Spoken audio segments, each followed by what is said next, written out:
Good morning, everyone. It's going to be more of a channeled message today than it is a card pulling. Just kind of sharing some of the things that have been coming through lately. And this doesn't necessarily have to apply to those in the twin flame connection, but I feel like most of you will resonate with this on some level. Whether you're in a twin flame connection or not, this could apply. And if it doesn't resonate, that's okay. You can watch something that's going to make your soul sing, and that's totally okay. But I hope you stay, because I feel like it applies to all human beings. It's just ever so present in the twin flames' lives. But it dawned on me today when I heard very clearly, okay, we talk about why our unions aren't happening. Why aren't we in union? Why aren't they coming? Why can't they feel our love? We love them so much. Like, why isn't this happening, right? And then I heard very clearly, would you be with you? Would you have a relationship with you? And if it isn't an immediate hell yes, there might be some work to do with that, right? It's sort of like if subconsciously, because what happens is consciously we start thinking about all the reasons why we wouldn't want to have a relationship with us.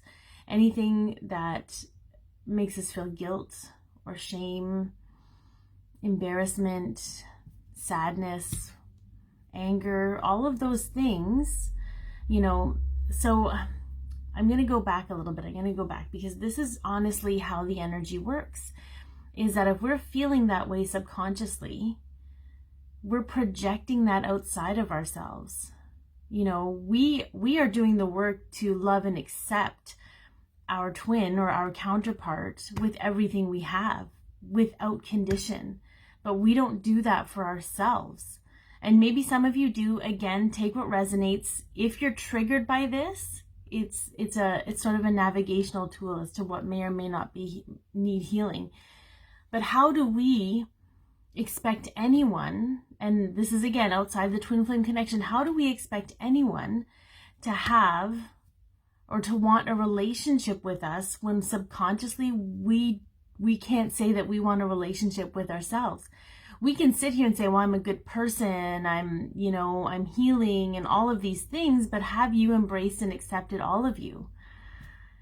I feel like that's really the key pivotal piece missing in all of this, is that, and I know that this has been said before in different ways, but I just feel like if we can start truly on a subconscious level embracing all facets of ourselves, that the energy outside of us will start to shift and change, and therefore others will start accepting and loving us for who we are. But we have to get right with ourselves first. What if I told you the capacity of someone's ability to love you is limited by your own capacity to love yourself?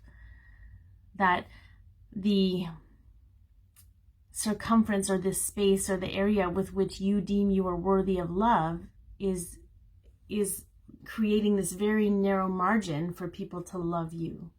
What if you were the master of that? Right? What if you were guiding how much love you're worthy of? And that's truly why, if you see some of the really good guidance pieces for those in a twin flame connection, or anyone who's actually guiding you in the right way, they're guiding you within so that you can increase the capacity with which you love yourself, and therefore increase the capacity with which anyone else, including your twin, can love you. And because you and your twin mirror each other, okay, it stands to reason that that will allow them to also love themselves and increase the capacity with which you love them, and they can let you in. But somebody's got to take the first step. And at the beginning stages of this, of self-discovery, we learn acceptance of others, but we really haven't quite figured out how to accept ourselves. So that was a pretty big epiphany. And I'm going to have to go into that a little bit more. And as more information comes, I'll be happy to share. But I hope this has helped wrap your head around things a little bit. And in any way, even if it's just one person or just a little bit, that it's helped somebody understand how love really works. And the fact that we are the gatekeepers of the love we not only give, but the love we receive. All right. So be your peace, love yourself, share your light, and have an amazing